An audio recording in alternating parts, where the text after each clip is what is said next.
Right, moving on to Scotland now. So Scotland has 5 resorts within it. Plus, okay, I've mentioned one other there that I haven't covered, but there's also the Lect. So we're going to start with Glencoe, which is down at the bottom left there. And it's kind of considered the place to go if you want advanced skiing and just, I guess it's got a bit of a history behind it, so it's got a bit of a kind of cult following, as it were. It does have a beginners area though, and they are trying to expand that. But it's really Glencoe and the Lect that hold the playing cards when it comes to beginner skiing, and then Fort William's the place to go if you're wanting more of an alpine kind of vibe, with Cairngorm sort of sitting right in the middle between those areas, and that has really interesting terrain too, but you'll see later that some people don't like it now as much as they used to, and we'll get round to that later. So that's our introduction page to the resorts. It was the first of the actual proper ski resorts to open in 1958, even though Glencoe opened before Glencoe as a ski club.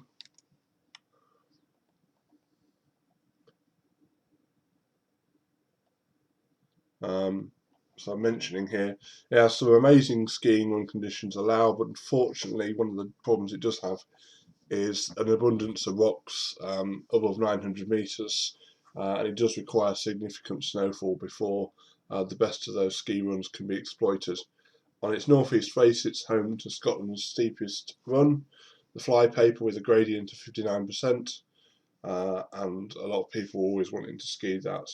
But due to avalanche danger and iciness, it can often be closed.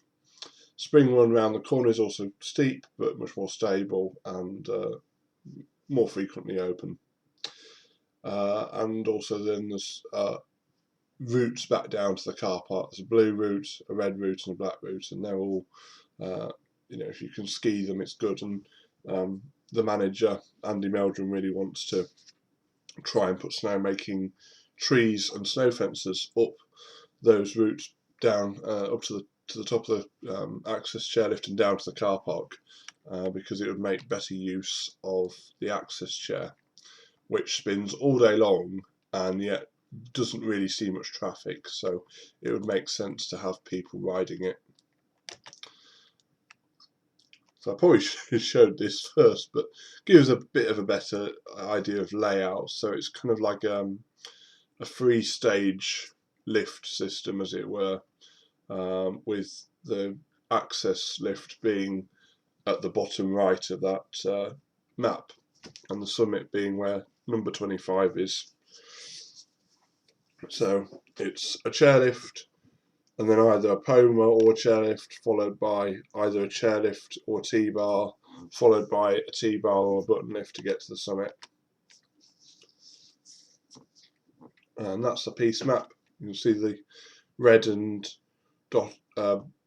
dotted blue markings indicating the runs down to the car park.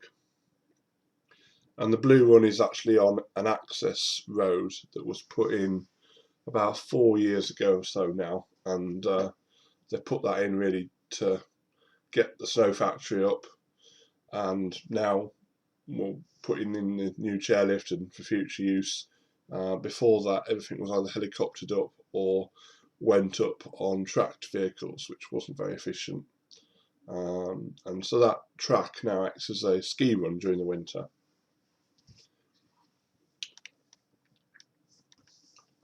This map's also a little bit deceptive because the actual height difference of the two upper lifts, 5 and 6, is much greater than this map really shows. It makes it look like there's a lot less height gain there than the new chairlift number 9 and the Plateau Poma number 2, but in fact there's it's about 250 metres up versus about 120.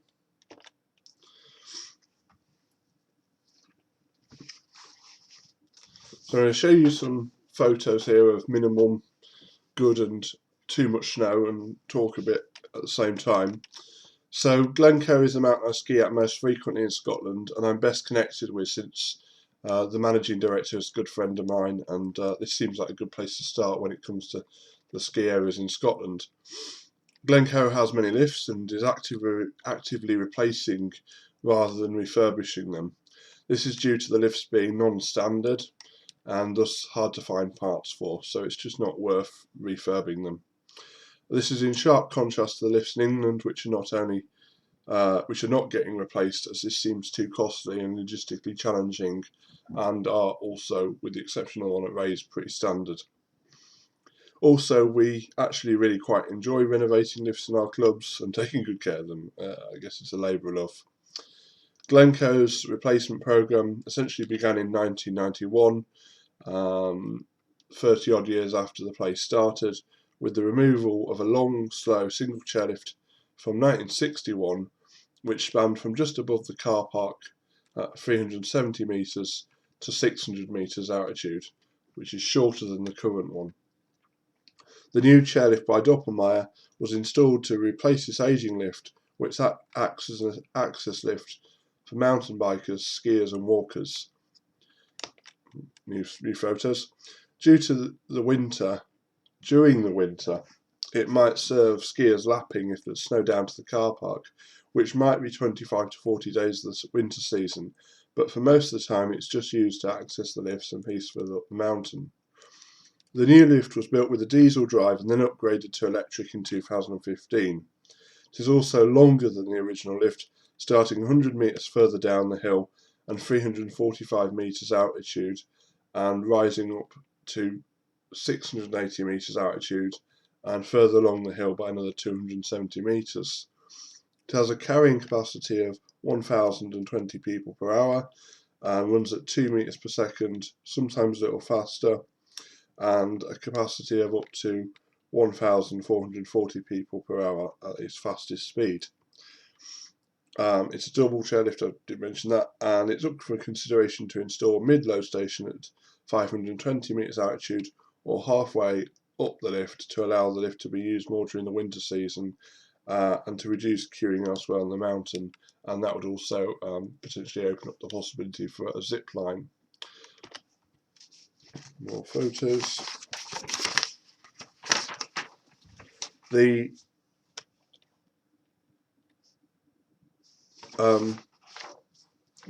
So I could keep talking, but I realise I'm out of sync with my PowerPoint again.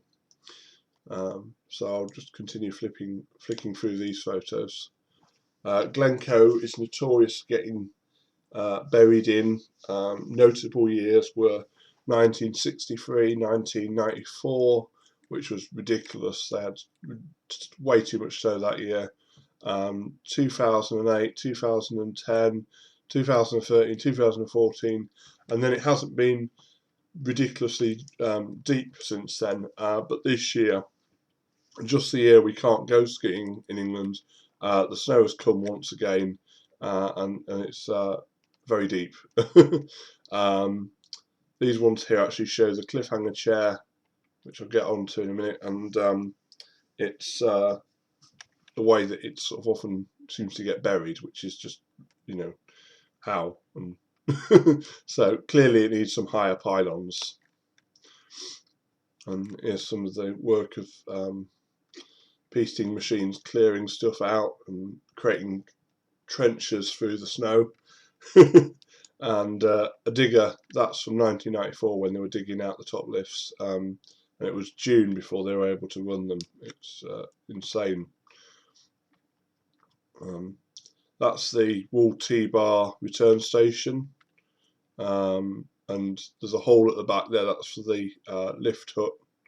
So they were kind of climbing in there and yeah, very deep. Oh, I've repeated a photograph there, it's a shame. And I believe the top left photograph there is the top of the main basin lifts. So again, that's been buried in the past.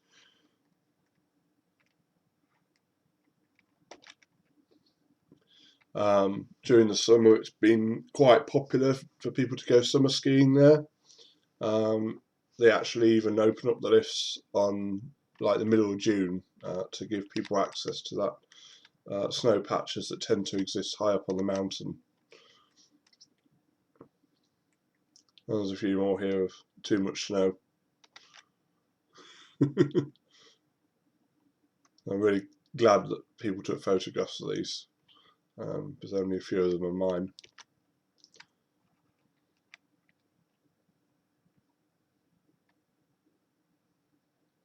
Notice the trenches that have been cut out to allow the chairlift to operate. Again, like they're just it's just absurd. And apparently the way they had to do that was they set the chairlift going at a slow speed and the piston bully going also at a slow speed, and then they had to sort of work in sync, because otherwise the piston bully would be hit by the chairs as it went down. Right, so this was the lift I was talking about earlier, so the access lift. Kind of simple. It's got some very steep sections on it and some flatter ones at the bottom and the top. And the unloading deck has been recently replenished because it was subsiding somewhat, so that top station's had a bit of an overhaul. And the lifties like it when they get a new hut. This is the main T-bar. So this is the second lift to be replaced back sometime a long time ago, but it's had a long history.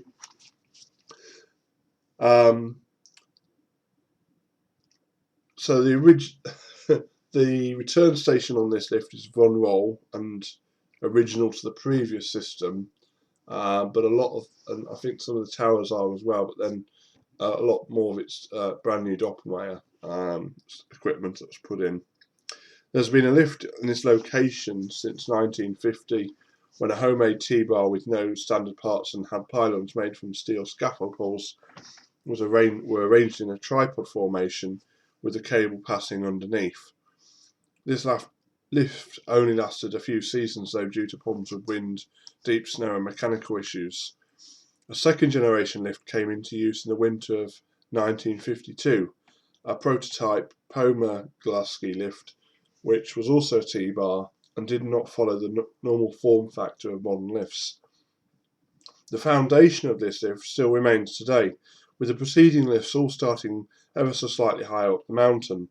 This lift was also reliable, and so in 1955 a Barco lift was purchased. And if that name sounds familiar, well, yes, it's the same people that make the Barco Curve. It was fitted to fixed grip chairlifts and surface lifts with midline curves. This new tow had a capacity of 250 people per hour and a height gain of 220 metres. With reliability comes records, and in 1957 a skier managed reportedly 34,000 feet of descent in a single day. That's 2,000 metres higher than Everest in terms of equivalent descent. The Barco lift stayed in service till 1976, when it was replaced by a fourth generation lift, a Von Roll T-bar, which had a much more modern capacity of 1,600 people per hour, achieved by a breakneck speed of 4.8 meters per second, though this was later reduced to 3.5 meters per second. This lift survived elements and ensured a good uplift capacity. Simultaneously, Von Roll installed a similar button lift, which is still in existence today, and is much nicer to ride for single skiers and is ever so slightly higher up the mountain in terms of its top station. You can actually see the refurbished drive motor there. It's all kind of brand new. Didn't last that long for that too. It didn't look like that for too long. It gets battered around up there. The end of this Von Roll lift came during the season of 1984, when, due to a very snowy winter, the lift became buried from late February till late May, at which point it was dug out by a JCB, in previous photos, excavator in conjunction with piecing equipment. The lattice towers were left damaged by the weight of the snow, and the drive stations. This doesn't make any sense. The main drive shaft from the engine to the gearbox was bent. Thus, this lift was replaced in 1994 with a Doppelmayr tow with electric drive, but power supplied by generator. At this time, there still wasn't any mains power this high up the mountain. The original return station was retained, though this is now up for replacement as well. The Von Roll button tow is still in use, but with an electric drive, and it's recently received a new gearbox, motor and ball wheel, basically the whole bottom station, as you can see. Both lifts are now powered off one of 9 small transformers on the mountain, converting 3,600 volts down to 415 volts three-phase, each with a typical power output of between 60 to 180 kVA. The Von Roll button lift is certainly due to be replaced once other lifts have been done. This is the Vanek button, which goes alongside the main base and T-bar. It is quite possible, however, that it will be replaced by a new lift of similar length, but along a different route to the original, along a piste run called the Spring Run, which currently requires some pole pushing and riding 2 lifts to access it. If this was done, the summit of the mountain could be reached by a chain of 3 lifts rather than the current 4. The wall T-bar,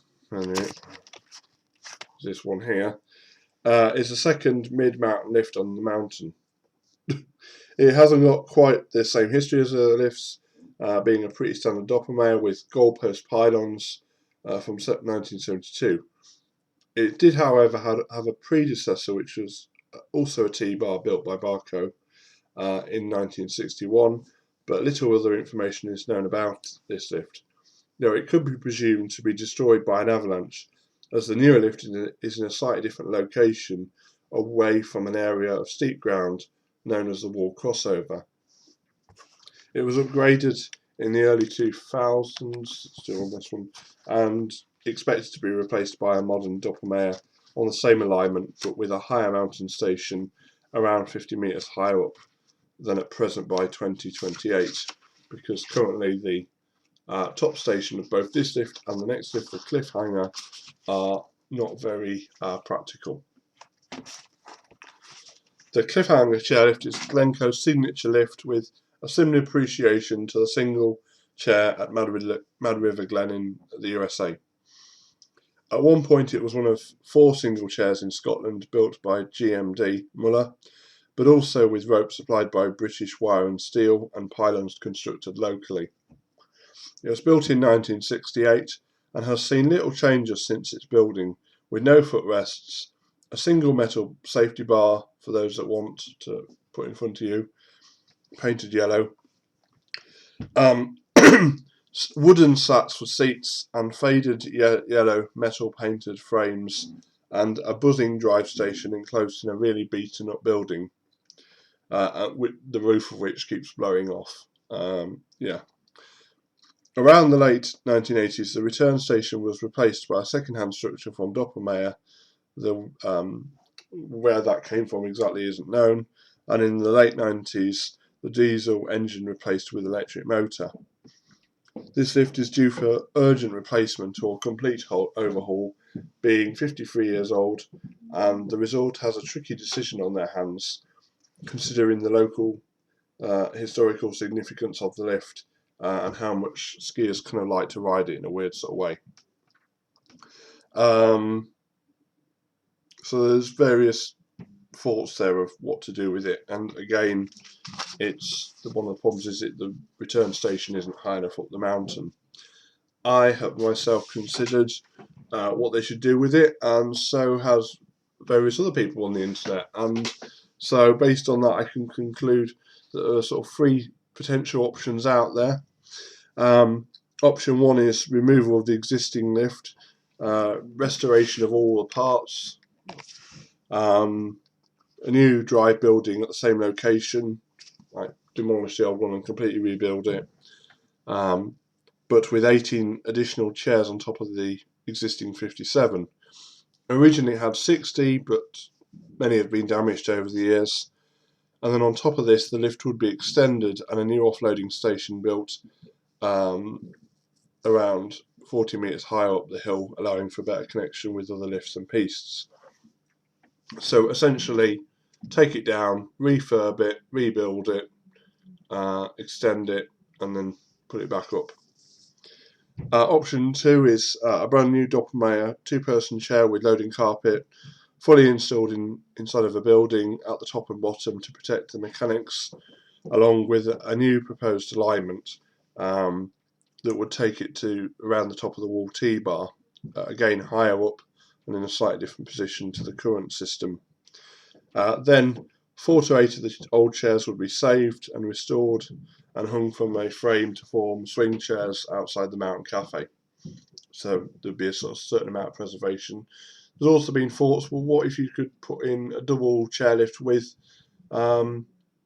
some of the old existing chairs? Well, the problem then is what happens if 2 people try and board a single chair? It's not going to happen. So I think that's a no-no. And then option 3 is not to replace this lift at all, but to remove it, sell off the chairs and restore a few of them, and install a new pulse lift movement chairlift from the current drive station to just below the summit at 1,020 metres with 6 trains of 5 quad chairs, and have the chairs with detachable clamps so they can be all stored away at night or in case of an incoming storm. This would be a rare breed of lift, but it's suitable for windy locations as the chairs can be fixed with detachable grips and removed from the line in case of an impending storm. It is cheaper to construct than a detachable lift, and because of the lack of chairs, actually almost cheaper than a fixed grip lift. And once moving, they can travel at speeds of up to 6.5 metres, but they do slow down to a more reasonable 1.6 metres while loading. Again, some of the old chairs would be restored and use the swing seats, and I've seen lifts like this in America before, and they're a bit like pulse movement gondolas except they're a chair. And so this is again just an idea that's out there as a way to get chair-based uplift to a high location without it being a problem for wind and being relatively cheap, which is, that's the thing. It's got to be done for like less than $1 million. They can't afford more than that, really. So moving on to the lower lifts. So there's a bunch of lifts on the area called the Plateau at Glencoe.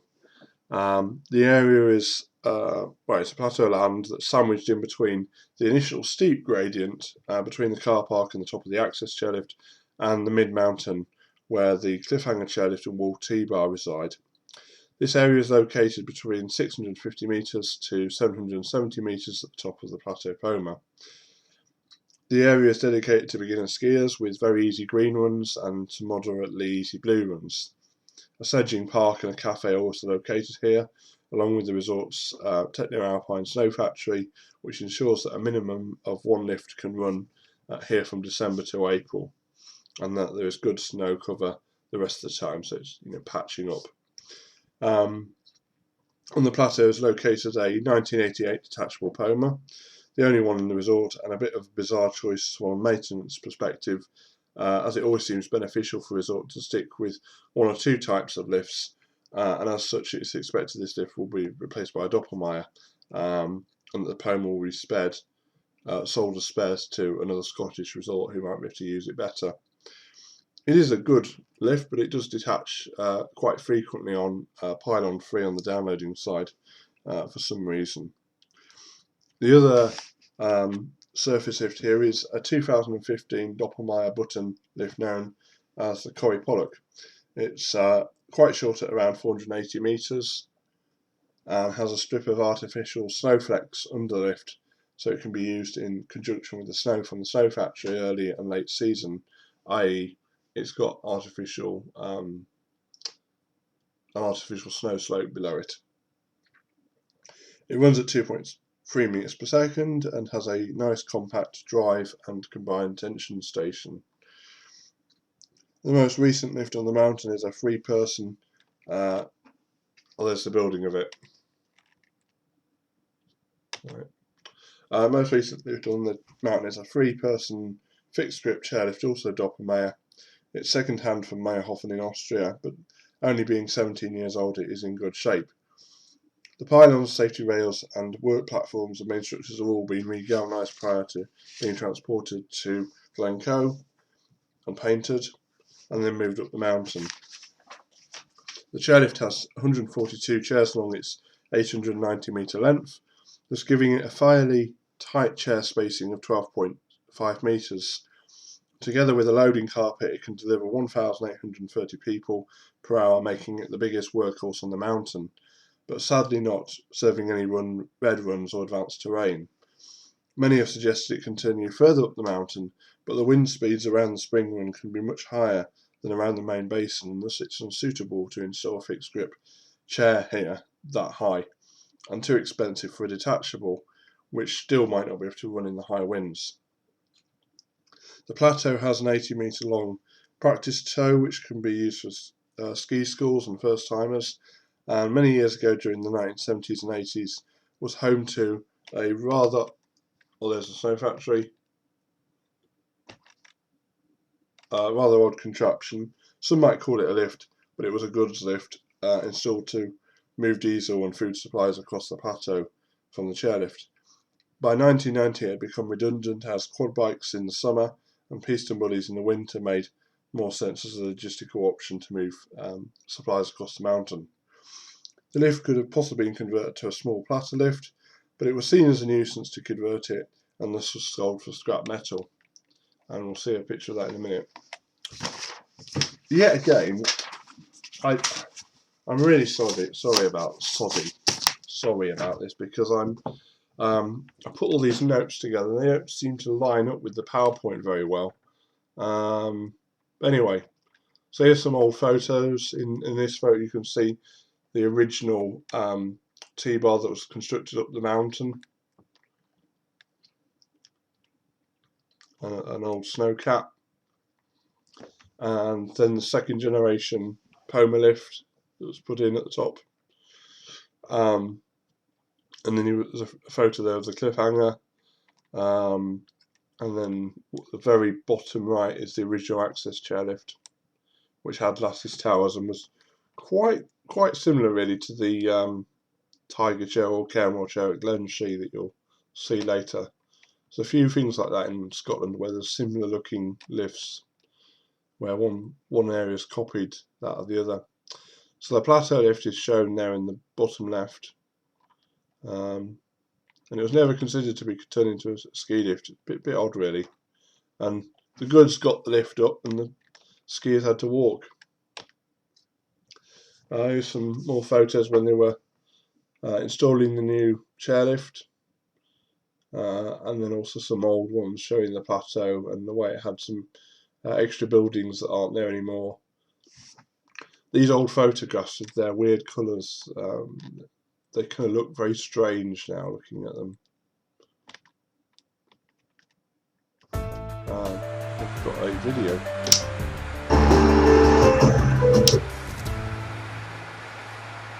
So I'll just let this play out.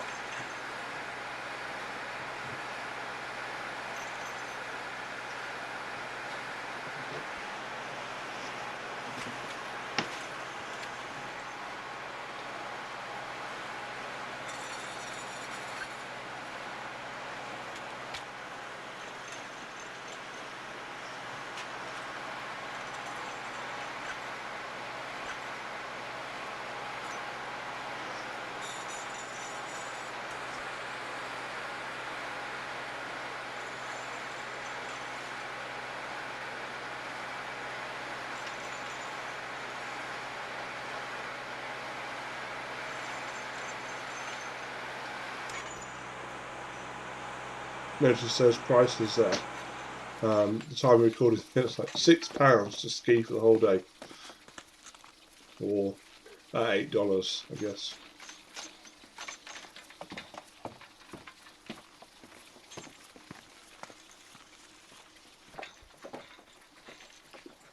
That was the building that held the return station. And the chairs are completely identical to the ones at the cliffhanger.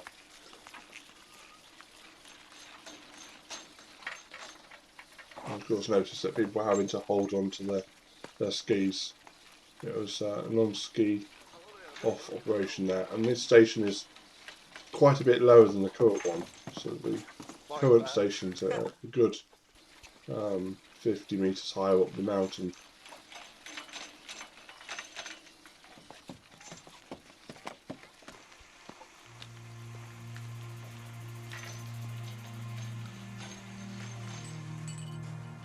Here's a plateau coma, and when that's not operating, yeah, some walking is required. So that building, the Glencoe Ski School, that's not there anymore, and neither is the ticket hut you can see there. It's between it and the Glencoe Ski School and the cliffhanger.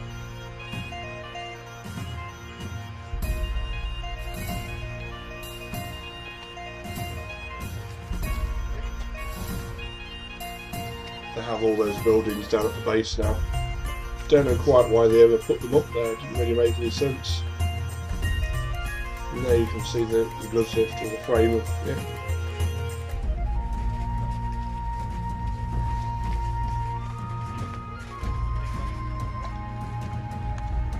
God, skiwear was so fashionable back then. This is footage from around 88, 89 by the way.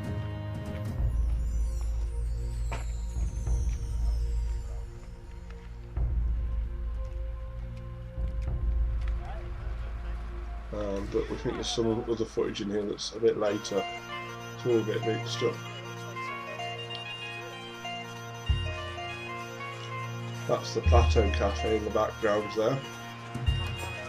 And the ticket office. Again, why there's a ticket office up there, I don't know. It's all at the bottom now. As if people are walking up there.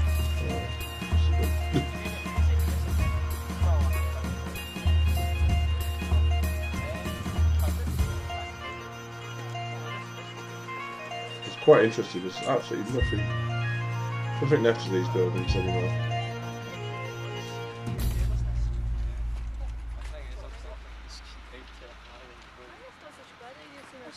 There's a big deck in front of that cafe now, and there's lots of tracks as well that have been put up on the mountain to make moving around considerably easier.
Notice these, none of these sheaves have rope detectors on them.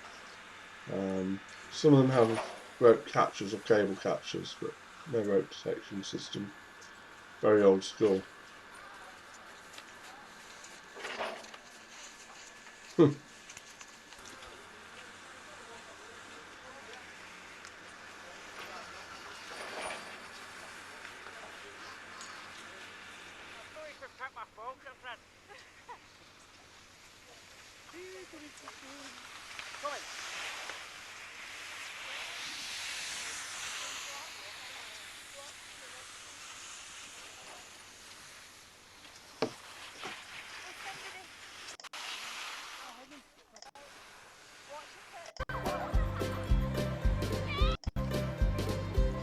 Oh dear.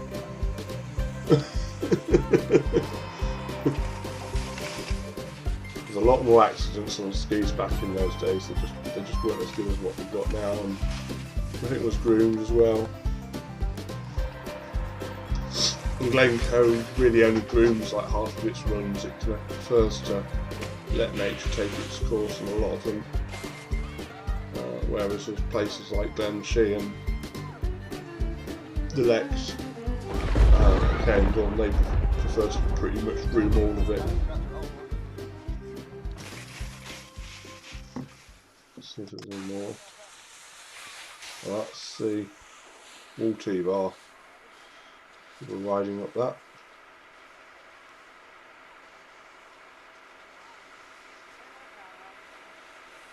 Shows you just how battered the snow fencing is there. It really doesn't last that long, that stuff. One cold winter with a lot of wind and it's all flattened.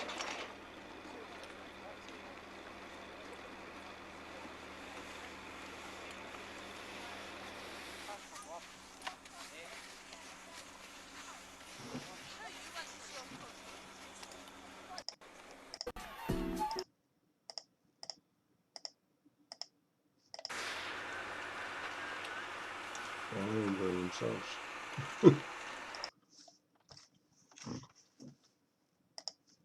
This was a video I made I think about a year and a bit ago. What I would do is take away this fear of being loved. They were moving chairlift pylons up the mountain that day. And I'm missing you. Start of the winter season. I would give anything to change this fickle-minded heart that loves fake shiny things. Now I'm messed up and I'm missing you. I'll never be like you. I'm only human, can't you see? I made a mistake. Please just look me in my face. Tell me everything's okay. 'Cause I got it. Half built. Ooh, I'll never be like you.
you say I made a mistake? Please just look me in my face. Tell me everything's okay. 'Cause I got it.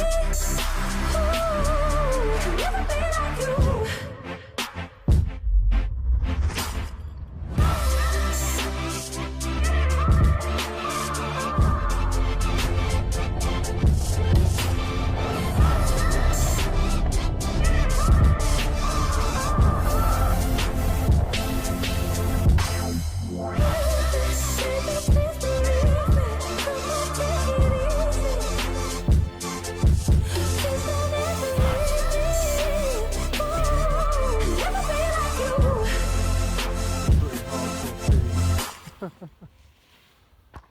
But what a beautiful evening.